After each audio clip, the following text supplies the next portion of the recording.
হয়েছে। বিসমিল্লাহির রহমানির রহিম। প্রিয় শিক্ষার্থীরা, আমি তোমাদের এখন ইংরেজি সেকেন্ড পেপার নবম দশম শ্রেণীর ট্রাক কোশ্চেন নিয়ে আলোচনা করব। ট্রাক কোশ্চেন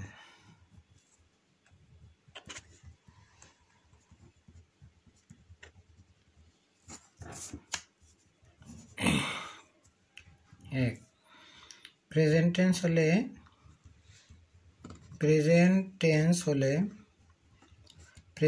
হলে ডোন্ট অথবা ডাজন্ট বসে।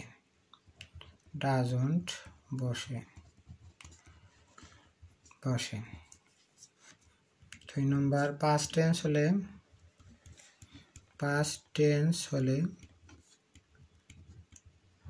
ডিডন্ট বসে।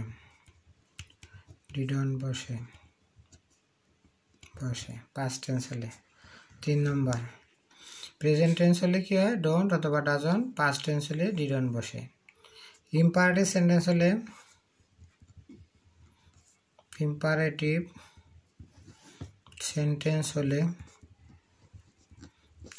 হলে উইল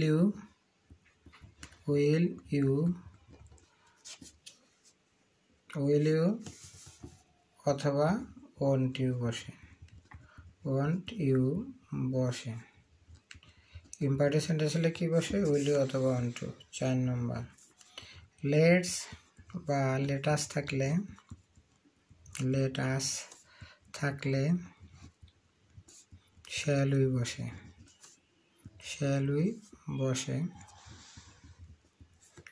লেটের পর অন্য শব্দ থাকলে উইল ইউ বসে।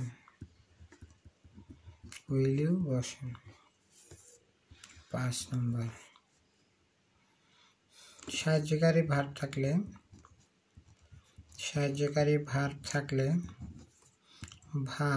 থাকলে নিম্নরূপ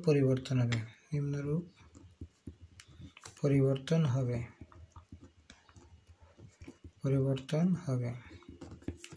am, shall, will, was, is, are। এই এম, এই প্রথম তিনটার বেলায় ব্যতিক্রম হবে। এম থাকলে আরন্ট হবে। শ্যাল থাকলে হবে শ্যান্ট, এই পোস্টঅফিস দিয়ে টিম। উইল থাকলে হবে ওন্ট। আর অন্য যে কোনো সাহায্যকারী ভার্বের বেলায় এই মূল শব্দের সাথে এনটি লাগাইতে হবে, এই শব্দটা লাগাইতে হবে। যেমন ওয়াজ থাকলে ওয়াজন, ইজ থাকলে ইজন্ট, আর থাকলে আরন। অন্যান্য যে কোনো সাহায্যকারী ভার্বের বেলায় এই নিয়ম হবে, আর এই তিনটা হবে ব্যতিক্রম। এক্সাম্পল যদি আমরা লিখি, হি প্লেজ লুডো,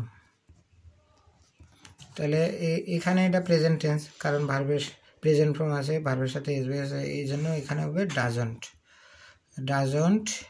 ডাজন্ট হি, এই ফুলটা লিখতে হবে। আর হি, আর আরেকটা কথা আমাদের বিশেষ আকারে জানতে হবে যে ট্রাক কোশ্চেনের বেলায় কখনো নাউন হয় না, সবসময় প্রোনাউন হবে।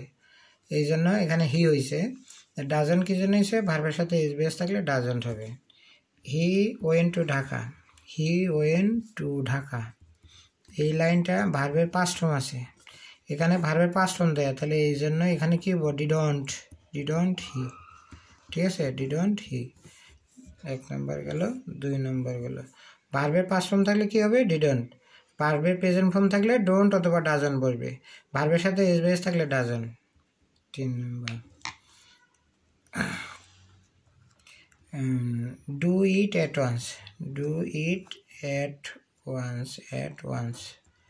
ওয়ান্স।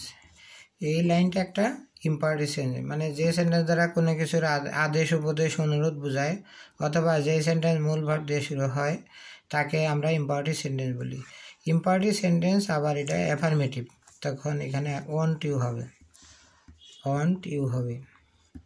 কিন্তু ইম্পারেটিভ সেন্টেন্স যদি নেগেটিভ হইতো, যেমন ডু নট টেল এ লাই, এটাও একটা ইম্পারেটিভ সেন্টেন্স, কিন্তু এটা নেগেটিভ, এই জন্য উইল ইউ হবে, উইল ইউ হবে। Pass. Let's play cricket, play cricket, cricket. Let's বা লেটাস থাকলে শ্যাল উই বসে, তো এই জন্য আমরা কি দেবো, শ্যাল উই, শ্যাল উই। লেটের পরে অন্য শব্দ থাকতে লাগলে উইলও হবে, যেমন লেট দেম